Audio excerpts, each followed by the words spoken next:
Good morning বাইডি বন্ডিরা। Welcome back বাগেরহাটের বাঘিনী ব্লগস। তোমরা সকল কিরাম আছো বাইডি বন্ডিরা?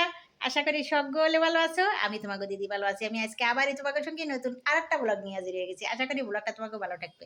আজ হচ্ছে ১৩ই ফাল্গুন আর ২৬ ফেব্রুয়ারি, জানুয়ারি কোথায় গেছি, যে বুধবার, শিবরাত্রি, শিবব্রত আর কি আজকে। তা আকন্দ ফুল লাগবে। আমি বাসা থেকে বহু দূরে আকন্দ ফুল গাছ, সেই চায়না টাউনে চলে আইছি আমি আকন্দ ফুল নিতে। অবশ্য ফুল ভালো ফুটে হয়নি, এই কুড়ি রয়েছে, তা কুড়ি থাকলেও অসুবিধা নেই, আমার নিয়ম কাজের কাজ হলেই হলো। এই কুড়িগুলো নিয়েই আমি মালা গাঁথবো। এই আকন্দ ফুলের খালি ফুল না, পাতায়ও কলাম ওই কাশি কমে, বুকি হলো সরিষার তেল গরম করে ডললি পারে এই আকন্দ ফুলের পাতা দিয়ে, যার কাশি আর কি, বাচ্চা কাচ্চা গো, ছেলে বিলে গো, তাগো বুকি ডললি পারে কাশি কমে যায় এই আকন্দ ফুলের পাতা দিয়ে। আর হচ্ছে এই আকন্দ ফুলের কষ যদি কারো চোখে লাগে তাহলে কিন্তু চোখ কানা হয়ে যায় ভাই ডিউন্ডিরা। এই আকন্দ ফুলের কষ হলো ভীষণ বিষাক্ত একটা জিনিস, চোখে গেলে পরে চোখ কানা হয়ে যায়। এই ছোটবেলায় শুনেছি আর কি বুড়ো মানুষের কাছে যে আকন্দ ফুলের কষে চোখ অন্ধ হয়ে যায়। এখন আমি চলে আইছি রান্নাঘরের দিকে, রান্নাটা সারবো করে, কারণ আজকে হচ্ছে নিরামিষ রান্না। তাই একটা পদ আমি ডাল রান্না করবো, সিমিট খোসা ছাড়ানো সিমিট ডালির তড়কা করবো। ওই জন্য ভাজা মশলাগুলো বাইটে নিতেছি, ভাজা মশলাগুলো বাইটে নেওয়ার পরে এটি রান্না করে স্নান করে একবারে পুজোর ঘরে ঢুকবো, না হলে পরে পুজোর ঘরেতে ঢুকে আবার এসে রান্না বান্নার ঘরে ঢোকা বা হচ্ছে আইঠে টাইটের কাজ করা, এগুলো মন ভালো লাগে না, আর এগুলো করা ঠিকও হয় না। ওই জন্য আগে রান্নাটা করে নিচ্ছি, একটু জিরে ফোড়ন দিলাম, কাঁচামরিচ দিলাম, আর খোসা ছাড়ানো সিমিট ডালটা দিয়ে দিলাম, নাড়াচাড়া করে লবণ হলুদ দিয়ে, আর বাটা মশলা, ওই ভাজা মশলা যে ধনে জিরে ভাজাটা যে বাটলাম, শুকনো মরিচ, ধনে জিরে ভাজা এই একসাথে বাটা করেছি, সেটা দিয়ে দিলাম। এবার গরম জল ঢেলে দিয়ে শেষকালে নামানোর আগে দেবো হচ্ছে একটু গরম মশলা। ব্যাস হয়ে গেল আমার নিরামিষ সিমিট ডালের তড়কা।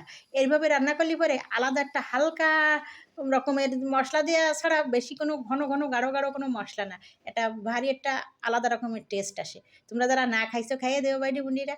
ভালো যদি না লাগে সেই সময় তোমারে কইও যে কি সাতার কথা কইছে দিদি দিয়ে ভালো লাগে নাই, কিন্তু আমার কাছে কিন্তু বেশ ভালোই লাগে এইভাবে রান্না করলে পারে, নিরামিষ আর কি। আমিষভাবে সেটা অন্য ব্যাপার, নিরামিষ রান্না আর কি। তা আমার হয়ে গেছে সিমের ডাল রান্না। এবার আমি ঢাকা দিয়েছি, স্নান দিয়ে পুজোর ঘরে চলে আইছি। পুজোর ঘরে এসে যে ভাবতেছি যে এই বারান্দায় আমার দেখি সাদা ফুল গাছটায় ফুল ফুটেছে নাকি। সাদা ফুল গাছটায় শীতকালে বেশি একটা ফুল ফোটে না, ফোটে হচ্ছে বর্ষাকালে প্রচুর গাছ ভরা ফুল ফোটে। আমার বাগেরহাটে যে বাড়ি গাছ আছে সেই গাছ ভরা ১২ মাসই ফোটে, কিন্তু এই বারান্দায় অল্প একটু মাটির গাছ জানি, এতে আর ফোটে না, অল্প অল্প ফোটে। সেই ফুল কটা নিয়ে তারপরে ওই মালা গাঁথতে বসবো। বুড়ো মানুষের কাছে শুনেছি যে হিন্দুকে হচ্ছে ১২ মাসে ১৩ পর্ব, মানে ১৩ রকমের পুজো, মানে কথার কথা। ১২ মাসে ১৩ পার্বণ। তা আমি অত উপবাস করি না, কিন্তু কয়েকটা উপবাস আছে যেগুলো আমি করি। উপবাস মানেই হচ্ছে নির্জলা উপোস। উপবাস মানেই কোনো কিছু মুখে দেয়া না। উপবাস মানেই হচ্ছে জলও স্পর্শ না করা। নির্জলা উপোস করে উপবাস করে। তা ওই শিবরাত্রির দিন শিবের উপোস করি। তারপরে জন্মাষ্টমীর দিন জন্মাষ্টমীর উপোসটা করি। তারপরে দুর্গাপূজা, সরস্বতী পূজা, এগুলো তো আর সারাদিন লাগে না। এগুলো হচ্ছে দুর্গাপূজা, সরস্বতী পূজা একবেলা। ওই অঞ্জলি পর্যন্ত। তাতে দেখা যায় যে দুপুর পর্যন্ত থাকলেই হয়ে যায়।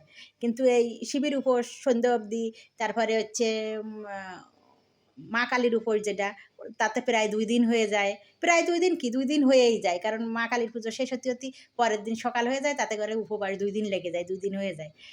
সবথেকে বড় হচ্ছে মা কালীর উপবাস করা।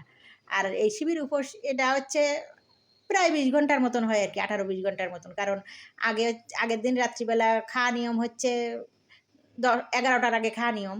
১২টা পর্যন্ত যাওয়াই যাবে না। ১২টার আগে দাঁত-টাত মাইজে ফ্রি হয়ে ফেলতে হবে।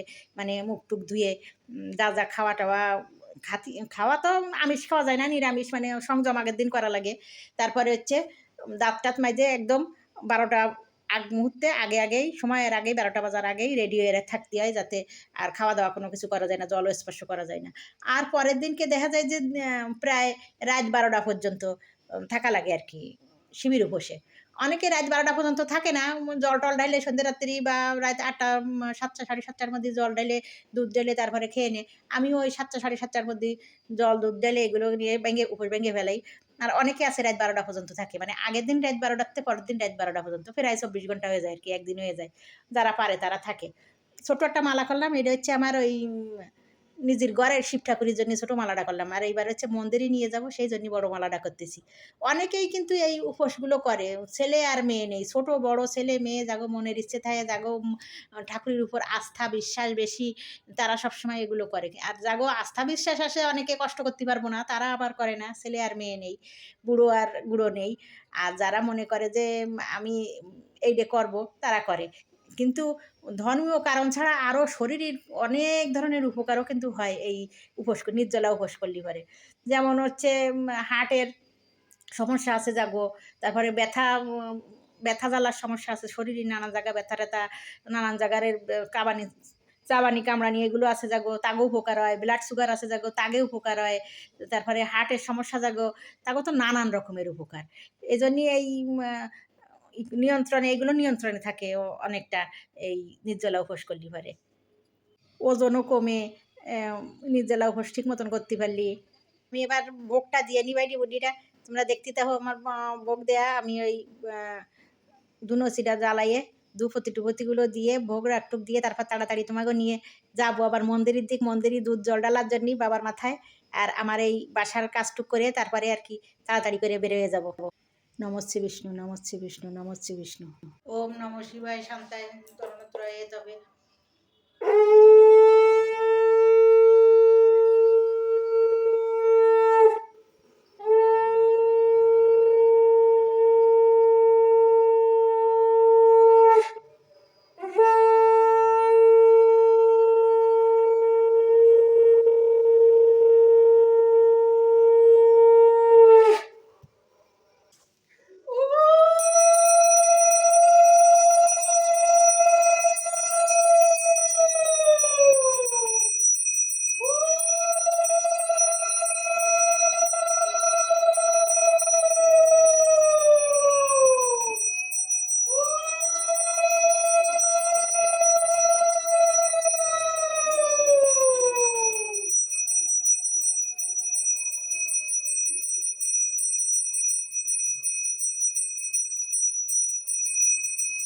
ओम नमः शिवाय शांताय शांताय परमात्मा नमः शिवाय नमः शिवाय नमः शिवाय।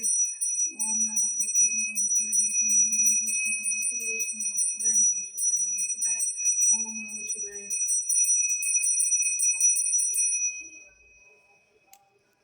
ওম নম শিবায়। দীপ জ্যোতি পরং ব্রহ্ম, দীপ জ্যোতি জনার্দনং, দীপ হর তুমি পাপং সন্ধ্যা দীপ নমস্তুতে। দীপ জ্যোতি পরম ব্রহ্ম, দীপ জ্যোতি জনার্দন, দীপ হর তুমি পাপং সন্ধ্যা দীপ নমস্তুতে।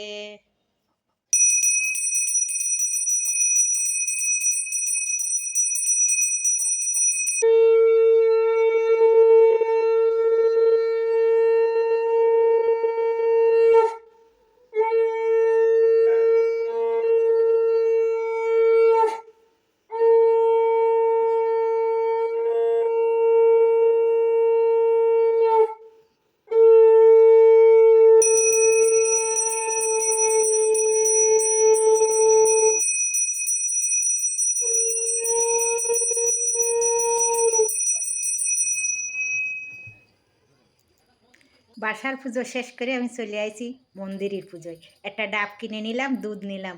এই ডাব আর দুধ বাবার মাথায় ঢালে তারপরে হচ্ছে বাসায় যাব। আমাকে বাসাতে বেশি দূরই না, বাড্ডা আর কি, বাড্ডায় চলে আইছি। বাড্ডায় মেরুল যে শিব মন্দিরটা, সেই শিব মন্দিরই, মহাদেবের মন্দিরে চলে আইছি ডালতে। কিন্তু আইসে দেখতেছি ওরে বাবা রে বাবা, এত লোকজন, এত ভিড়। আর মূল যে শিব মন্দির, সেই মূল শিব মন্দির তো ঘিরে একেবারে উপচে পড়তেছে লোক, ওর মধ্যে তো ঢোকার কোনো কায়দাই দেখতেছি না। অবশ্য বাইরেও আছে মূল যে শিব মন্দির, সেই মূল শিব মন্দিরেও যেমন শিবলিঙ্গ আছে, আবার বাইরেও আলাদা, বাইরে যে জায়গায় আরেক জায়গায় আলাদা শিবলিঙ্গ রয়েছে, শিবের মূর্তি রয়েছে, সে জায়গাও আছে। কিন্তু বেশিরভাগ মানুষ হচ্ছে ঠেলাঠেলি আর হুলস্থুল শুরু করে দিছে মূল শিব মন্দিরে ঢোকার জন্যে। তা মূল শিব মন্দিরে যত ভিড়, অত ভিড় দেখে আমি আর ওইদিকে এগোচ্ছি না। তো চল রেখে দিচ্ছি যে চল যে আমরা হলো পাশে যে আলাদা বাইরে রয়েছে, ওই বাইরের পাশে যাই এই জল ডালি। মূল কথা হচ্ছে বাবার মাথায় জল ডালা, মানে শিব হোলি হচ্ছে। তা মূল মন্দিরে ঢুকে সেই জায়গায় দেওয়া লাগবে, আর বাইরে দিলেই হবে না এমন কোনো কথা নেই। এই জন্যে আমি ওই বাইরের শিব মন্দিরে ঢুকে সে জায়গাও সিরিয়াল দিয়ে একটু করে অবশেষে এগোতে পারিছি। কারণ সিরিয়াল ছাড়া এই জায়গা কোনোভাবে সম্ভব নয়। এত লোকের ভিড়, এত লোকজন দেবে, বিশৃঙ্খলা হয়ে যাবে পুরো, কেউ ডালতে পারবে না, আরও হুলস্থুল শুরু হয়ে যাবে। তো সিরিয়ালের মাথা পর্যন্ত শেষ পর্যন্ত আসতে পারিছি আমি, মালা গাছ বাবার মাথায় দিয়ে ওই এক যে গাছ গাইতে নিয়ে আসছিলাম সেই গাছ, আর দুধ আর ডাবের জলটা ডাইলে মানে যুদ্ধ করে আর কি বাবার মাথায় ডালতে হচ্ছে মন্দিরে, মনে হচ্ছে যেন যুদ্ধ করে যুদ্ধেই জয়ী হচ্ছি। তা সবার শান্তি হোক, বিশ্ব শান্তি হোক, বিশেষ করে আমাগো বাংলাদেশের শান্তি বয়ে আসুক। বাংলাদেশটা খুব অশান্ত হয়ে আছে। আমাগো দেশ মাতৃভূমি, মাতৃভূমি একদম মার মতো শান্ত হয়ে যায়। মা যেমন প্রত্যেকটা সন্তানরে শান্ত করে, প্রত্যেকটা সন্তানরে বুঝিয়ে কোলের কাছে রাখতে পারে, সবাইরে একসাথ করে, সেইভাবে প্রত্যেকটা সন্তানরে একসাথ করে মা ভালো রাখুক, সবাইরে মাথাটা ঠান্ডা করে দিক, এই আশীর্বাদ করুক বাবা শিব ঠাকুর সবাইরে, যেন সবাই একটু সুস্থ মস্তিষ্কে সবাই বসবাস করতে পারে একসাথে। তা আজকের ব্লগ তোমাকে কেমন লাগলো জানাইও বাইরে বডিরা। তারপরে এই জায়গা মোম দিতে আইছি, সে মোম দিতে আসার এ জায়গাও ভিড়, সব জায়গায় ভিড়, ওইভাবে এইভাবে করেই যাওয়া লাগবে, কারণ সবাই তো আইসে আজকে মন্দিরই। তোমাকে যদি ভিডিওটা ভালো লাগে তাহলে সাবস্ক্রাইব করে দিও। সকলে ভালো থাকো, সুস্থ থাকো, সকলে সকল ভালো রাখো। আবার তোমার সাথে দেখা হবে পরবর্তী ব্লগে।